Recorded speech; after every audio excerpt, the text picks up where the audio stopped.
Have you ever looked at an avocado sitting in a grocery store bin or in the palm of your hand and wondered if it's actually a fruit, vegetable, or something else? Or maybe you've never tried one before and the dark, leathery skin of an avocado seems rather intimidating. What's actually in an avocado, and should you eat them? Let's dive together into the world of avocados.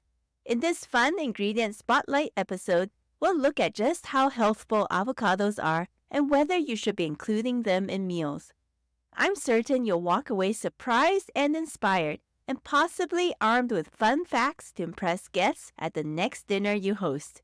So get ready to listen in. Welcome to the Plant-Based Eating Made Easy podcast. I'm your host, Anna Zinn, plant-based registered dietitian and transition coach. Hi friend, do you want to regain your health with plant-based eating but feel overwhelmed and lost about how to do it? Do you feel it'll be hard to change your meat-heavy diet and impossible with working, running the home, or chasing after the grandkids? If so, you're in the right place. Here you'll find simple strategies, clear nutrition guidance, and practical tips to help you thrive plant-powered with more energy.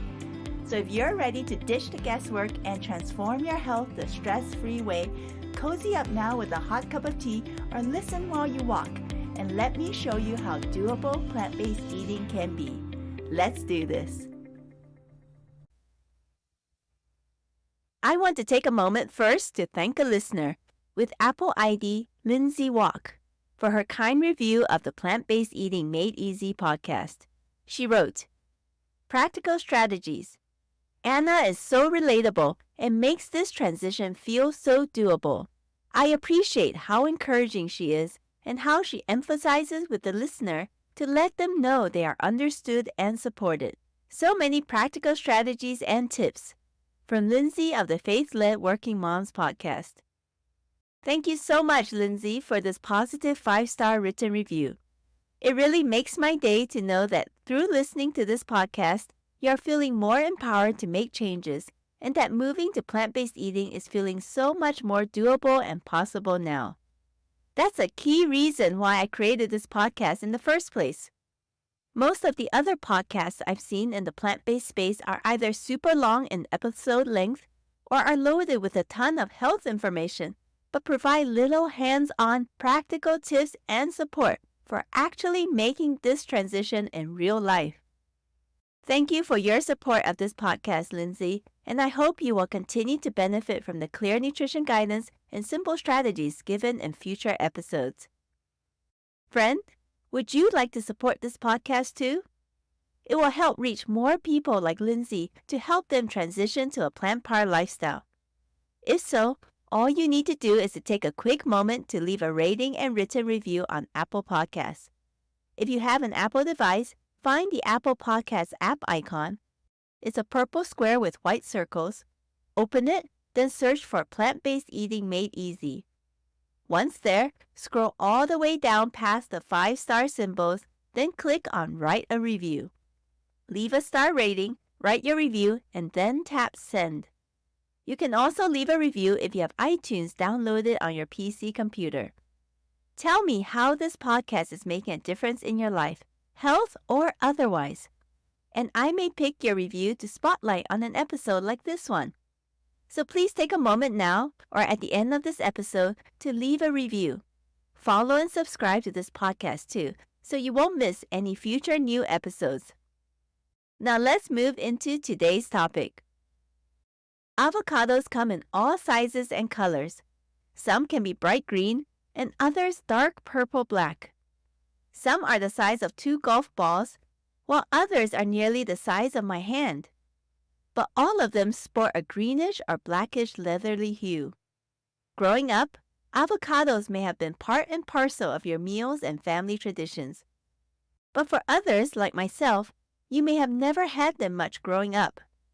So avocados can look intimidating and unfamiliar. In fact, I remember my first true experience with avocados. I was about to start my freshman year in college and had stayed at my aunt's house in California for a few weeks in the summer prior to that. One day, my older cousin took me out for lunch to get burritos. Coming from Asia, that was the first time I experienced eating a huge American-sized burrito.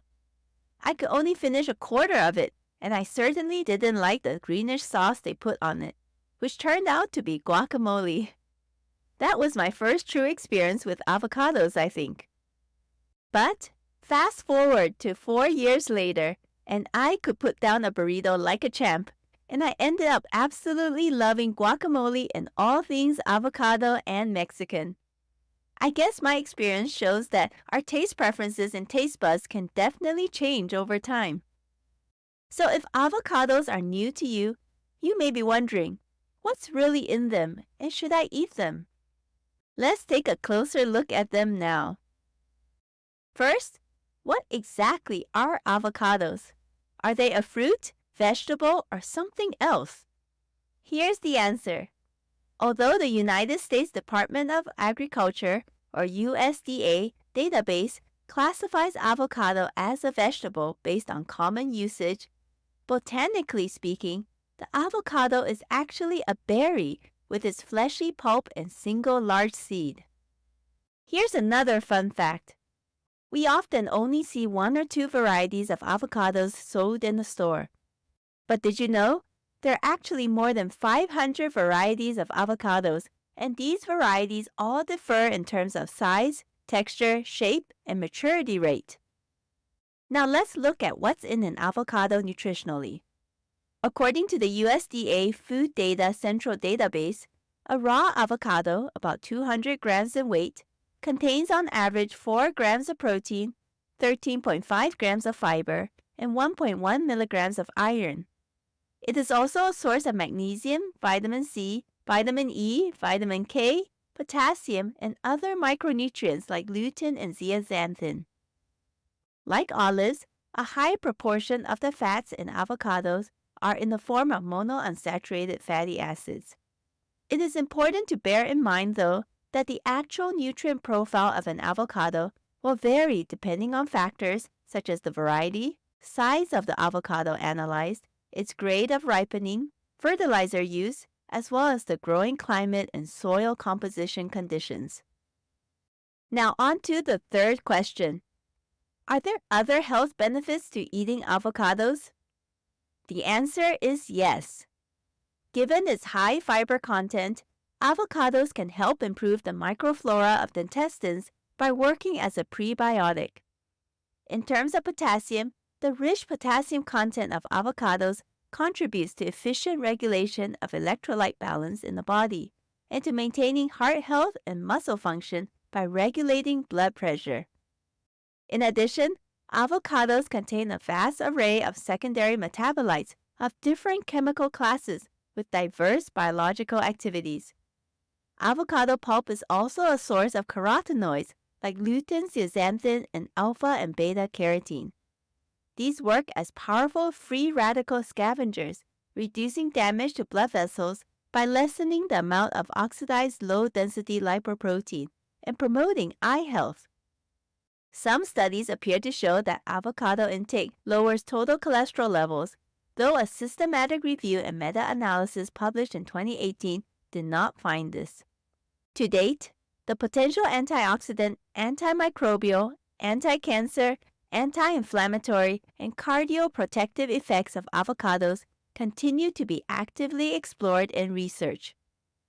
Now, before you run out and buy a huge boatload of avocados to eat, keep in mind that avocados can be costly, so there are some key things you need to know about how to pick and store them.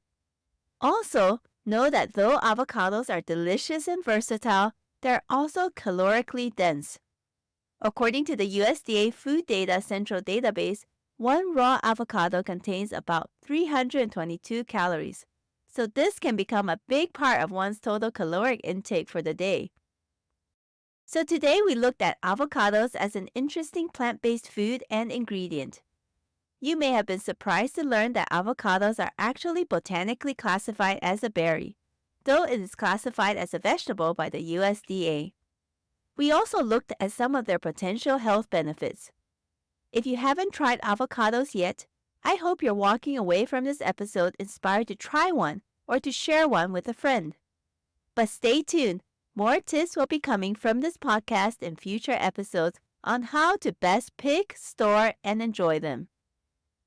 If you enjoyed today's episode and want to learn more about the plant-based world and to build your confidence and knowledge in plant-based diet basics and key ingredients, check out the online Plant Power Life Transformation course. This self-paced 6-module online course teaches you key essential skills, practical lifestyle success strategies, and tasty, simple-to-make whole food plant-based recipes. Through this course, you'll be able to easily master the basics of plant-based eating and enjoy your new lifestyle while saving money, time, and energy. Find out more details at plantnourish.com/PPLT course or see the link in the show notes. Thank you for listening to the Plant-Based Eating Made Easy podcast. If this podcast has helped you, please take a moment to rate and leave a written review on the Apple Podcast app or on iTunes. Knowing how this podcast has made a difference in your life never fails to light me up. I may also select your review to be read on the show. Remember that moving to plant-based eating can be simple and doable, even with your existing health challenges and busy lifestyle.